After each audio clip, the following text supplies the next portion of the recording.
It was a damp, foggy December evening at Hogwarts School of Witchcraft and Wizardry. The chill of winter had seeped into the ancient stone walls. Torches flickered and crackled in their brackets, casting dancing orange glows along the corridors. Students grumbled about the biting cold, their breath clouding in the air. Harry Potter, however, hardly felt the winter's sting. His mind was trapped in an internal winter of its own, swirling with questions he couldn't answer. For weeks now, Dumbledore had been guiding Harry to collect crucial information from a single source, Horace Slughorn.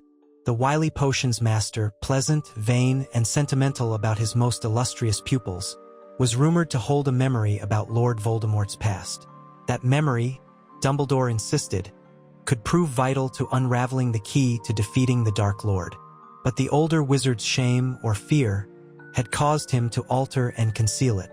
Harry tried and tried, playing to Slughorn's vanity, but to no avail. Each effort ended in a polite dismissal, a phony smile, or a friendly brush-off. On this particular evening, Harry had just left Slughorn's office for the third time that week. Again, he'd failed to persuade the potions master to hand over the full, unaltered memory of the conversation Slughorn had once had with a young Tom Riddle decades ago. Whether it was shame or a misguided sense of self-preservation, Slughorn simply refused. His memory remained locked away, carefully edited to erase any damning mention of Horcruxes. Exhausted and dispirited, Harry wandered through the corridors until he reached the familiar stone gargoyle that protected the Headmaster's staircase. The gargoyle leapt aside in recognition of Harry's presence. Dumbledore had given him free passage these days. Harry ascended the revolving staircase, each footstep heavier than the last.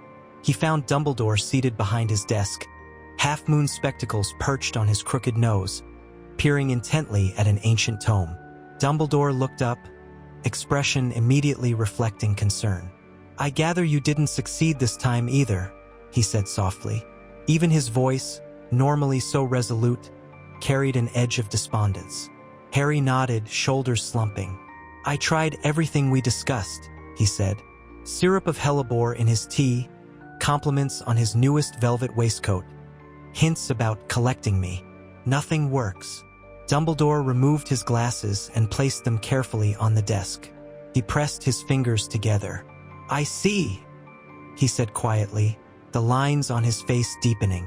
"We shall have to find another way, or at least proceed as best we can without it." His voice wavered with uncharacteristic uncertainty. Harry realized, with a chill, that Dumbledore himself was at a loss. That single unaltered memory was critical to understanding Voldemort's methods, how he had split his soul into multiple Horcruxes, and precisely how many of them existed. Without that knowledge, they were groping blindly in the dark. Even so, Harry could never have predicted just how dark things were about to become. Spring semester brought longer days, but the gloom never quite lifted from Hogwarts. Dumbledore's hand, withered and blackened from the cursed ring he had destroyed, served as a daily reminder that they were already behind Voldemort. Each passing day felt like another lost chance. Dumbledore continued giving Harry lessons. Glimpses into Voldemort's past via the pensieve, Snape's repeated warnings about wandering minds and rash vulnerabilities echoed around him. But Harry believed wholeheartedly in Dumbledore's guidance. They pressed on with half-known rumors. That Riddle might have stolen relics from the Founders, that there might be multiple Horcruxes out there, stashed in the darkest corners of the wizarding world. But without a precise count or the details that Slughorn's memory contained, finding and destroying them was like hunting for invisible beasts in the Forbidden Forest at midnight. No matter how many times Dumbledore and Harry revisited old testimonies or scoured genealogies of artifacts, they kept running into a dead end. Dumbledore held on to hope. Maybe Slughorn would relent one day, or Harry would find an approach that finally broke through the old man's shell of guilt. But the days turned into weeks, and Slughorn maintained his position. With each refusal, an invisible chain seemed to coil around Hogwarts, tight and suffocating. Students whispered about shadows that scurried along corridors at night. A sense of dread thickened the atmosphere. It was not a matter of if Voldemort would strike, but when, and they remained unprepared. That summer, Near the end of term, Dumbledore located a secret cave on a remote rocky coastline. He brought Harry along, suspecting they might find one of the Horcruxes there. Within that cavern, an intricate set of traps indeed guarded a locket rumored to be Slytherin's. Despite the swirling, watery inferi and the draining potion that nearly robbed Dumbledore of his mind, they escaped with the locket in hand. A small triumph, to be sure, but upon returning to Hogwarts, they discovered the locket was a fake, bearing a cryptic note from someone known only as R.A.B. "There are more," Dumbledore whispered to Harry later, in the deserted astronomy tower. His voice was ragged from physical and mental strain. "But how many precisely we do not know. For that, we need Slughorn's memory. We mustn't lose hope." But Slughorn had vanished for the summer.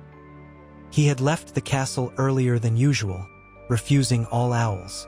No one, not even the meddlesome ghost Peeves, knew where he'd gone. So the pair pressed on with guesswork. Gradually, Dumbledore grew weaker, his cursed hand draining more of his life force every day. He hung on to one last hopeful lead. He would track down rumors of another Horcrux hidden in the heart of London. Meanwhile, Harry was instructed to return to the Dursleys and remain out of sight until further notice. His mind whirled. He had glimpsed enough in the Pensieve to know the stakes, but he still had no firm answer. Voldemort's anchor to immortality remained shrouded in half-truths and speculation. Summer at Privet Drive was worse than ever. The sky seemed perpetually gray.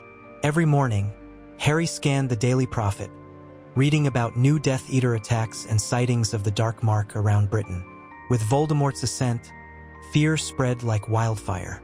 Old families fled the country, and the Ministry sputtered about with incompetent attempts at damage control.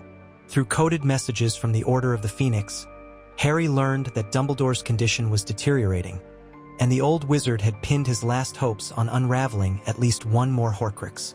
But the quest was doomed to frustration. Dumbledore fell ill and took to his bed at Hogwarts, refusing to let a wide-eyed Madame Pomfrey anywhere near the blackened, cursed flesh creeping up his arm.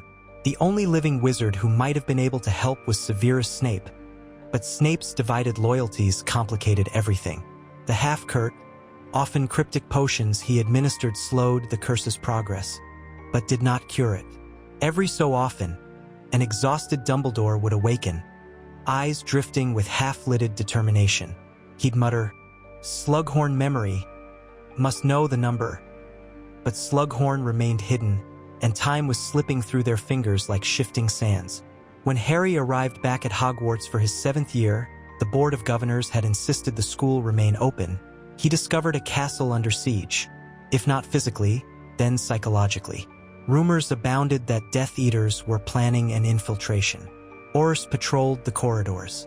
McGonagall, now the acting headmistress in all but name, looked worn. Dumbledore was convalescing in his tower, rarely seen in public. Snape's expression was even more inscrutable, and with each passing day, he hovered near the headmaster's chambers, leaving only to teach his classes. Harry, for his part, felt the weight of destiny heavier than ever. He wandered the castle at night with his invisibility cloak, occasionally chancing upon silent corridors that suddenly echoed with footsteps of a patrolling Auror. More than once, he'd slip into a hidden alcove, breath caught in his throat. Security had never been so tight. Meanwhile, the quest to find Horcruxes felt abandoned. Without the vital piece of knowledge, Slughorn's true memory, they had no idea whether 4, 5, or even more Horcruxes lay scattered around the world. In stolen moments, Harry pored over notes Dumbledore had given him, but they led nowhere. He was chasing illusions. He found himself cursing Slughorn's cowardice.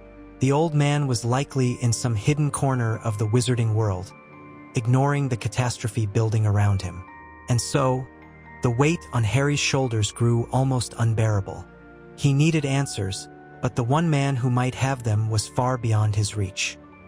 By October, Hogwarts was blanketed by swirling, bitter winds and frequent storms.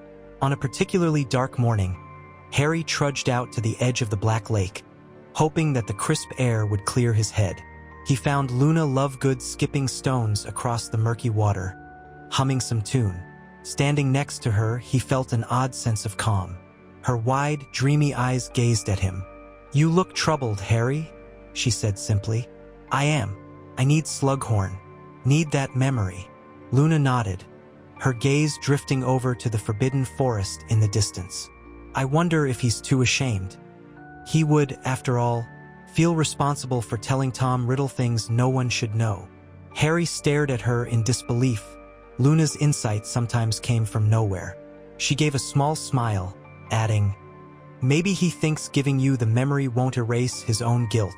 Harry exhaled, the tension in his chest twisting painfully. "Maybe, but without that memory, we're doomed. We can't even begin to guess at how to destroy all the Horcruxes." Luna shrugged, skipping another stone. "You'll find a way. Maybe we all will." But Harry couldn't share her optimism. As if in answer to his unspoken fears, lightning split the sky above the lake. A thunderclap followed, resonating in the pit of his stomach. Somewhere in the distance, the Grindylows churned the shallow waters. A storm was coming, both literally and metaphorically. Halloween that year was unlike any other. Instead of the usual pumpkins and floating decorations, the Great Hall was lined with protective charms, oars posted at each entrance. The entire castle was on high alert, bracing for an attack that felt inevitable. The mood was tense, and no one wanted to celebrate. Then, in the dead of the night, it happened. Under the cover of a raging thunderstorm, a handful of hooded figures, Death Eaters, broke through the protective wards. Whether there was a traitor or simply a gap in the centuries-old enchantments, no one knew. They flooded into the castle, curses flying through corridors as frightened students cowered behind statues or locked themselves in classrooms. By the time the alarm spread, everything was chaos. McGonagall, Flitwick, and other teachers rallied the Aurors and prefects, leading a defense. The thick smell of ozone filled the corridors, and brilliant flashes of green, red, and blue curses illuminated the night. Portraits screamed and fled from their frames. Harry found himself caught up in the melee. Taking cover behind a gargoyle, he narrowly avoided a blast from a masked Death Eater. He retaliated with a stunning spell, his heart pounding. His mind reeled. His wand felt slick with sweat. He glimpsed a swirl of black robes vanish around a corner. Shouts echoed from different parts of the castle. "They're heading to the hospital wing. Cut them off near the charms corridor. Protect the Headmaster's tower." At that last cry, Harry's blood ran cold. If the Death Eaters were heading for Dumbledore's tower, the Headmaster was in peril. Without a second thought, Harry sprinted through the corridor, adrenaline surging with each footstep. Paintings on the walls barked warnings or shouted in panic. Suits of armor clashed in the distance. He reached the spiral staircase just in time to see 3 Death Eaters blasting apart the stone gargoyle. With a deafening crack, the Guardian statue crumbled, and the robed figures surged upward. Harry shouted, "Stupefy!" But they evaded, returning fire with arcs of green light that singed the walls. Harry Dove rolled behind a fallen piece of rubble and felt a rush of hot wind singe his hair. It was madness, a swirl of curses and screaming stone. Ultimately, the main door to Dumbledore's quarters exploded off its hinges. Inside, Dumbledore himself, frail, trembling, but unwavering, stood behind his desk. His blackened hand clutched his wand. The sudden intrusion forced him to rally his last shreds of strength. With a brilliant flash of silver light, he toppled 2 of the Death Eaters, leaving only one. A tall figure with a sinister, mocking voice. Harry, crawling in behind them, recognized that voice as Bellatrix Lestrange's. She let out a mad cackle as she raised her wand at Dumbledore, who was reeling from the exertion. "You're weak, old man," she jeered. "The Dark Lord will reward me greatly for delivering your head." A second, more chilling voice stopped her short. Another hooded Death Eater stepped in from behind her, voice cold as ice. "No, Bella. He wants him alive, if possible." Harry recognized that voice too, though he wanted to deny it. Severus Snape. His face was masked, but the tone, the posture, everything about the man was unmistakable. Dumbledore's eyes flickered. "Severus, you must protect the school," he said weakly. Snape strode forward. In a single movement, he disarmed Dumbledore. The headmaster's wand flew across the room, clattering onto the floor near Harry's hiding spot. Harry froze, shock rendering him motionless. Bellatrix turned triumphantly. "Now, kill him, Severus." There was a brief silence, the tension electric. Snape's wand pointed at Dumbledore, who swayed on his feet. Then, just as Harry found the courage to leap out, wand raised, Snape whipped around and cast a spell that knocked Bellatrix back, slamming her against the wall. She collapsed, unconscious. Before Harry could react further, Snape turned and cast a swirl of dark, binding magic that pinned Harry to the floor, wand clattering from his grasp. He twisted, struggling, but Snape's hold was too strong. "Potter," Snape hissed. "Stay still." Harry's heart thundered. He watched in bewilderment as Snape approached the limp form of Dumbledore. Bellatrix was stirring. In mere seconds, she'd rise and likely attempt murder again. Snape bent low, placed a small golden object into Dumbledore's palm, and whispered, "Headmaster, the next time, call me earlier." Bellatrix regained consciousness with a snarl. Hissing, "Traitor!" she hurled a curse at Snape, who deflected it easily. Then a flurry of spells lit the air in the cramped office. Snape engaged Bellatrix, forcibly dragging her back toward the door as an alarm from the corridor signaled the approach of reinforcements. She spat curses at him, shrieking vile threats. But Snape forcibly shoved her into the corridor, away from Dumbledore and Harry. Oars poured in, and the final standoff ended in chaos. The Death Eaters, outnumbered, retreated in a swirl of black smoke. In the aftermath, Snape was nowhere to be found. He had vanished into the stormy night. McGonagall, battered but fierce, rushed in to check on Dumbledore and Harry. The rest of the castle slowly reassembled itself, but that night changed everything. It was now clear. The war had spilled through the very doors of Hogwarts. In the following days, rumors tore the student body in half. Half believed Snape had saved them by driving off Bellatrix. The other half believed him a traitor who had only pretended to fight on Dumbledore's side for some twisted reason. Truth was, no one knew the full story except Dumbledore, and he was barely able to speak. The attack and his own cursed injury had pushed him to the brink. Harry waited each day outside the hospital wing, impatient for news. Finally, on a bleak November morning, Madame Pomfrey allowed him in. His heart lurched at the sight. Dumbledore appeared gaunt, the shadow of his blackened arm stretching across the bed like a dark omen. Yet his eyes flickered open when Harry approached, and a weary smile graced his lips.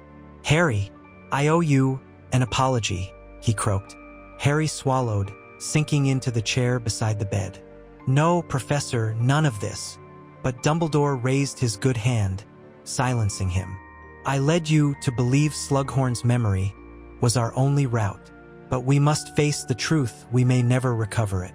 Horcruxes must be found some other way."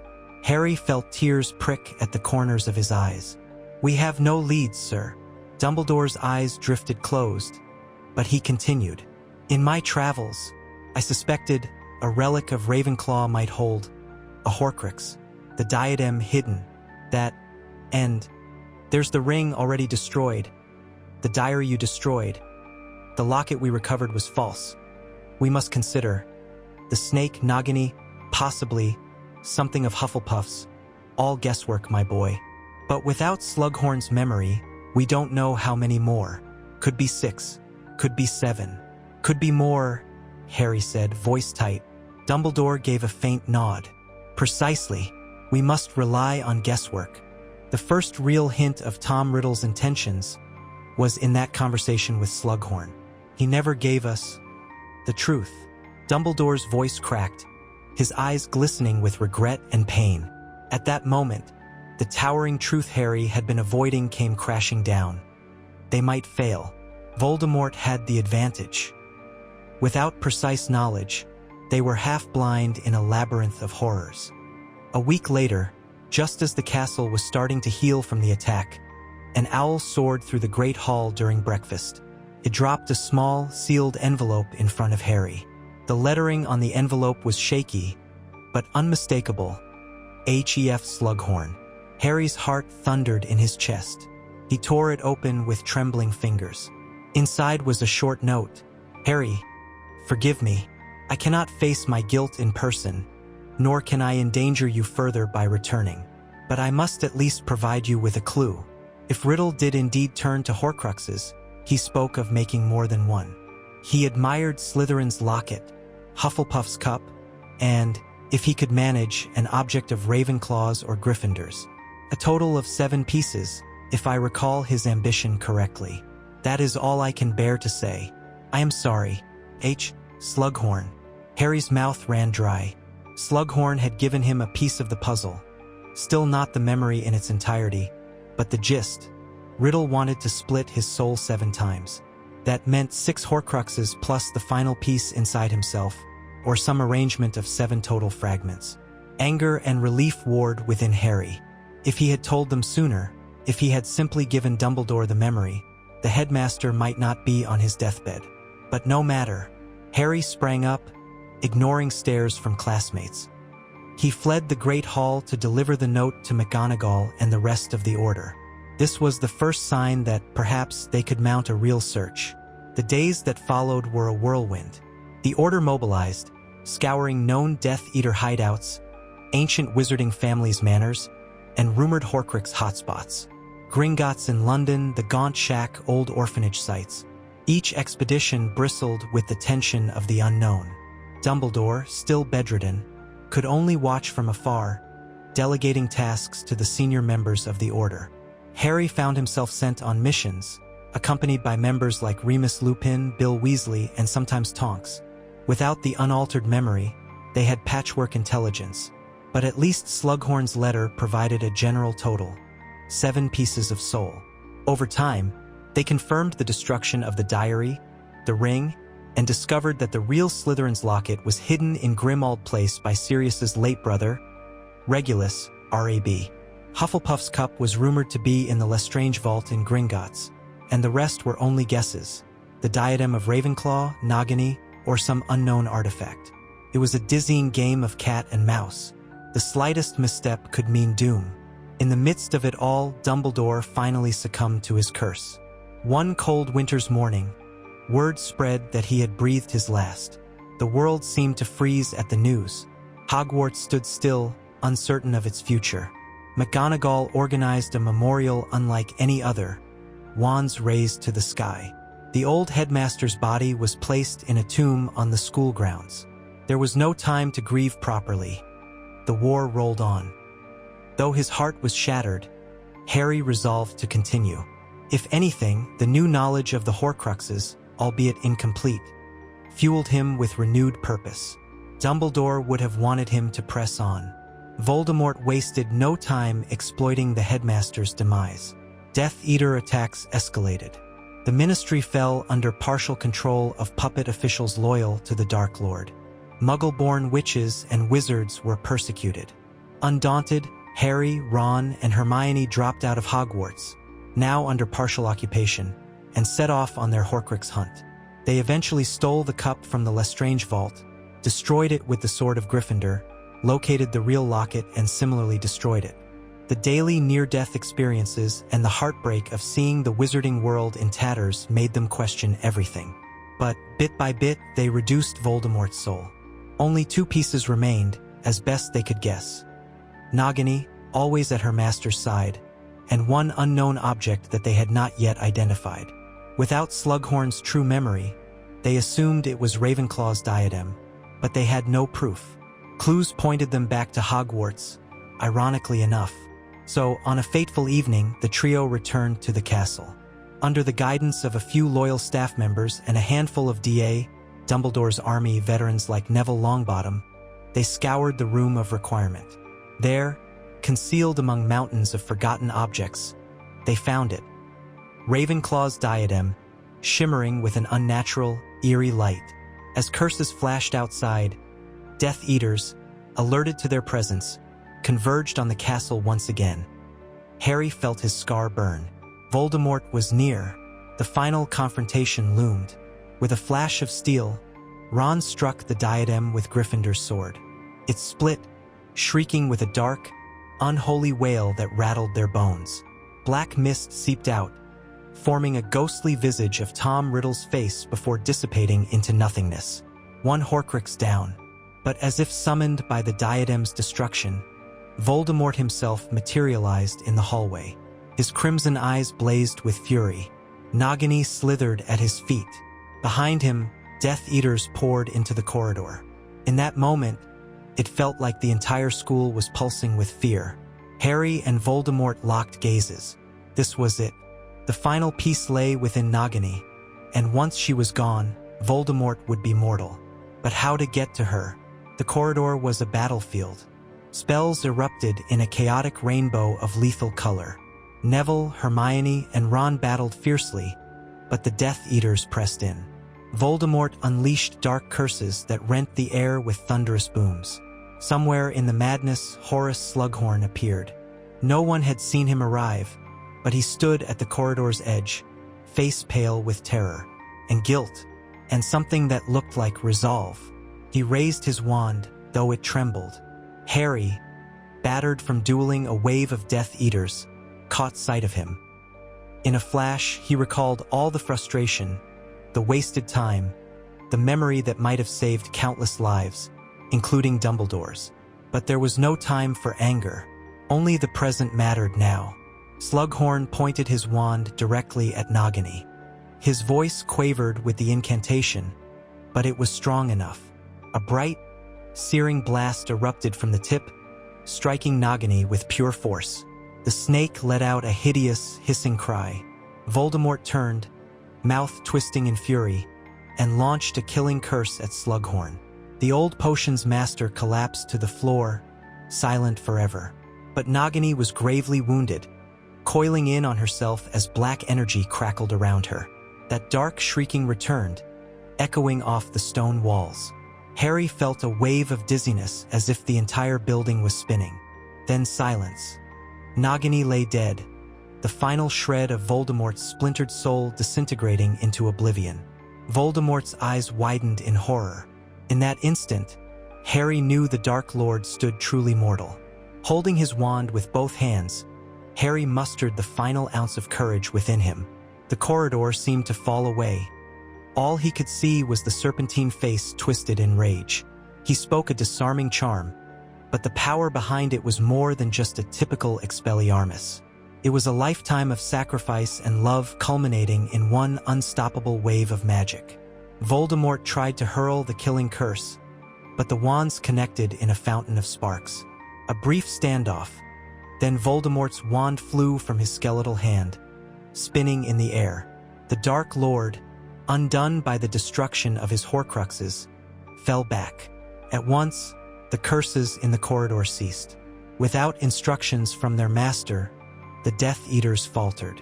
Some disapparated instantly, while others simply dropped their wands in disbelief. Voldemort himself reeled, collapsing to his knees, powerless. Harry, standing only a few paces away, watched the once fearsome wizard breathe his last. No final shriek or curse, only a quiet exhalation, followed by stillness. In the hush that followed, the battered defenders of Hogwarts gathered around. Slughorn's body lay near the broken form of Nagini. A wave of grief and relief and exhaustion washed over them all. Voldemort was gone. The final Horcrux was destroyed, but so many lives had been lost to get here. Dumbledore, hundreds of innocents, and Horace Slughorn himself, who, too late, had realized his role in Riddle's ascent. The wizarding world began the arduous journey of rebuilding. Hogwarts needed repairs. Families mourned their dead. Trials were held for Death Eaters who had been captured. Harry Potter, hailed yet again as the boy who lived, wanted nothing more than to slip away from the spotlight. But one lesson was painfully clear. If Slughorn had only shared that memory in time, so much of this devastation might have been prevented. Dumbledore might have lived longer. Others, too, might have been spared. Weeks after Voldemort's fall, Harry found himself in Dumbledore's old office, now McGonagall's. The new headmistress offered him a seat. Fawkes's perch stood empty, the phoenix long gone. A hush settled over the room.